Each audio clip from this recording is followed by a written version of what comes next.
Bonjour et bienvenue dans ce clip introductif de biophysique qui concernera le cours pH et équilibre acido-basique qui sera traité lors du deuxième stage prépa-pass au Centre Development.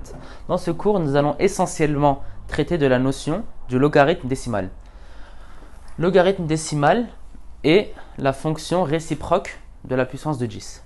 Logarithme de 10 puissance a est égal à a et 10 puissance log de a est égal à a. En quelque sorte, le logarithme annule la puissance de 10 et la puissance de 10 annule le logarithme. Logarithme de a fois b est égal à logarithme de a plus b. Pour retenir cette fonction, j'ai un petit moyen mnémotechnique.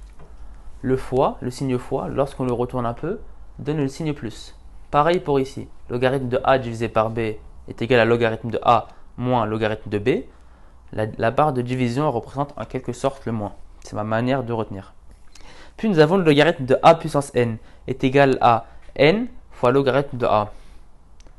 Et je vais vous demander de maîtriser qu'une seule valeur du logarithme qui sera logarithme de 1 est égal à 0. Maintenant, nous allons nous exercer. Ici, nous avons logarithme de 1 sur a. Nous allons utiliser cette formule-là. Nous allons avoir alors logarithme de 1 moins logarithme de a. Logarithme de 1 donne 0. Donc, il va nous rester simplement logarithme de a. Ici, nous avons log de c est égal à 3. Nous, on veut connaître la valeur de c. Donc, on va appliquer la valeur de 10 afin de se débarrasser de cette fonction logarithme. Nous allons appliquer la puissance de 10 des deux côtés afin de ne pas troubler l'égalité.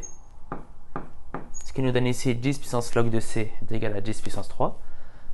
Il va rester seulement c de ce côté-là qui sera égal à 10 puissance 3. Inversement, ici, nous avons 10 puissance c est égal à 4. Nous, on veut connaître simplement la valeur de c. Donc, on va chercher à annuler cette fonction puissance de 10 par la fonction logarithme. Logarithme de 10 puissance c est égal à logarithme de 4. Attention à bien appliquer les fonctions des deux côtés afin de ne pas fausser l'égalité.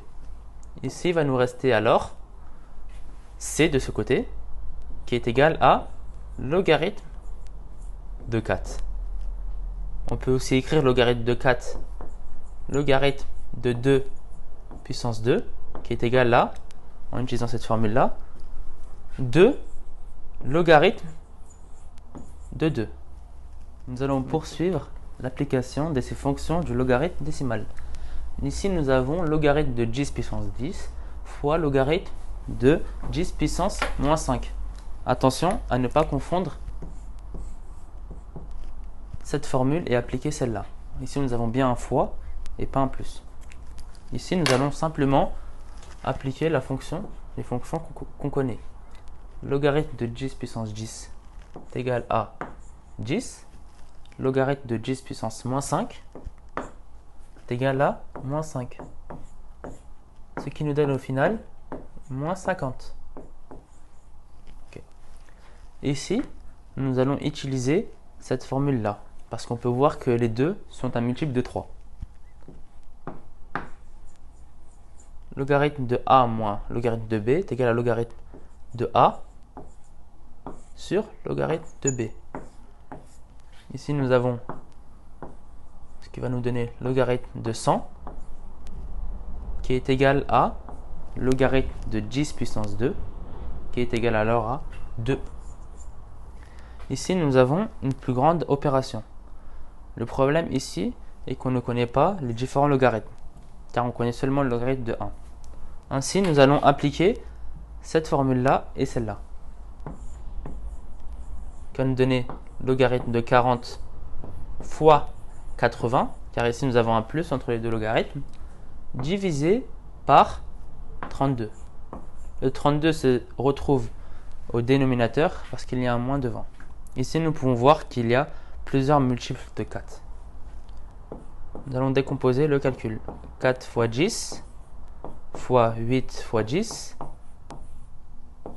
et 32 est égal à 4 fois 8. Nous pouvons simplifier ainsi les 4, ensuite les 8.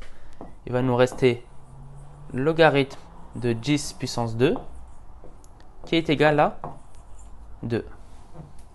Dans un premier temps, ce calcul peut sembler difficile, mais avec l'entraînement, vous aurez plus de facilité. Merci.